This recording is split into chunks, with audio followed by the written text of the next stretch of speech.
Vous êtes docteur en sciences politiques, spécialiste de la réforme des systèmes de sécurité en Afrique francophone, présidez notamment le réseau de réflexion African Security Sector Network. Merci d'être avec nous. Quelle est votre analyse sur ce coup d'État? La tentative de 2019 avait échoué, la tentative de putsch cette fois le clan Bongo est définitivement écarté du pouvoir.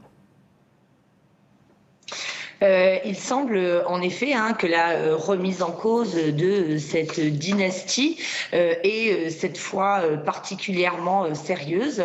On voit que notamment le fait qu'elle vienne de l'intérieur du clan lui-même, avec à la tête du putsch qui a été mené une personne qui avait été adoubée par Omar Bongo lui-même et qui était au cœur du système, parce qu'il faut rappeler que la garde républicaine est censée assurer la protection de l'ensemble des institutions, mais qu'elle était en réalité totalement dévolue à la protection de la personne du chef de l'État, est un signe extrêmement fort pour indiquer que le régime semble désormais condamné.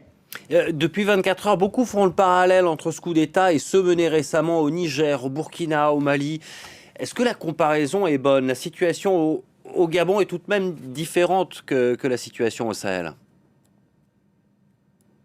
Alors, je pense qu'il y a deux éléments différents.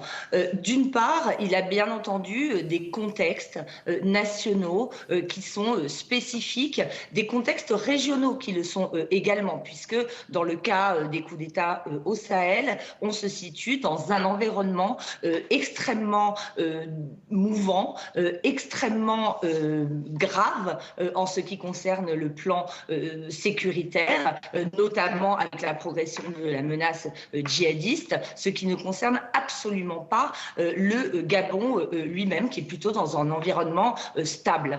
Mais on s'aperçoit aujourd'hui qu'il y a une tendance à la prise de pouvoir par les armes pour contester des systèmes qui sont considérés comme ayant trahi la démocratie. Alors évidemment, à des degrés divers, on ne peut absolument pas comparer la situation, par exemple, au Niger, même au Mali d'ailleurs, où les dirigeants ont été accusés après les putschs d'avoir procédé à des gouvernances de type affairiste et népotiste. Mais dans le cas du Gabon, on a plutôt un scénario du type de celui de la Guinée, où il y a destitution d'un président qui a manipulé depuis des années un système électoraliste pour conserver le pouvoir au sein d'une dynastie en réalité.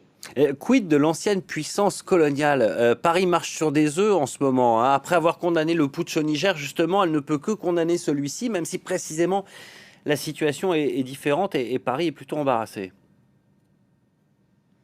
Alors, en effet, d'une manière générale, on s'aperçoit, contrairement aux propos qui sont aujourd'hui tenus par la diplomatie française, de fermeté envers les putschistes au Niger, que la diplomatie française a eu des attitudes extrêmement variables vis-à-vis des prises de pouvoir par les armes. Le cas du Tchad est tout à fait illustratif de la façon dont la France s'est accommodée d'un régime qui a accédé au pouvoir de manière inconstitutionnelle, qui plus est en mettant à la tête de l'État un comité de transition militaire, donc une junte, elle-même dirigée par un fils désigné de manière dynastique après la mort de son père.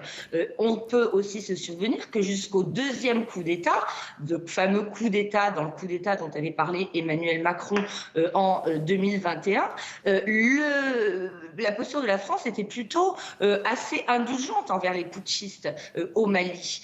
C'est surtout envers le Burkina Faso qu'on a vu une certaine fermeté, dans une moindre mesure en Guinée. Peut-être qu'aujourd'hui, la France essaie d'affirmer une nouvelle doctrine de politique étrangère, mais qui n'est pas facile à lire. Et peut-être que ce coup d'État au Gabon est précisément un test pour une plus grande clarification. Il me semble que la déclaration déclaration d'Olivier Véran va plutôt en ce sens, c'est plutôt habile, dans la mesure où il indique que le pouvoir devra revenir à celui désigné de manière régulière par le scrutin qui a eu lieu le 26 août.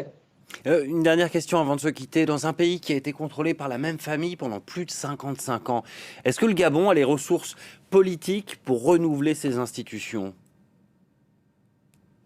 Alors, on a des institutions qui sont totalement dévoyées. Dans le cas du Gabon, je parlais de la garde républicaine. Ce n'en est qu'un exemple.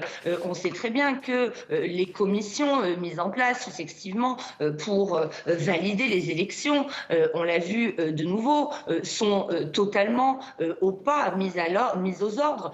C'est le cas d'institutions comme le Conseil constitutionnel. Il me paraît absolument inévitable qu'il y ait une refondation institutionnelle dans ce cadre-là, mais tout va dépendre de la négociation entre élites elles-mêmes. Il ne faut pas oublier que même si tous ces systèmes népotistes sont incarnés par des figures, ils sont souvent le résultat des tractations au sein même d'un système dont bénéficient des clientèles, y compris jusqu'au niveau très local.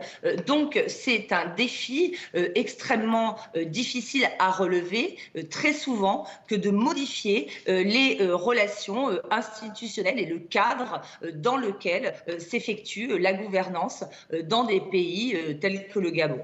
Merci beaucoup, Niagale Bakayoko. Pardon, décidément, j'écorche votre nom ce matin. Je suis vraiment désolé. Merci beaucoup de nous avoir éclairé ce matin sur cette question du Gabon.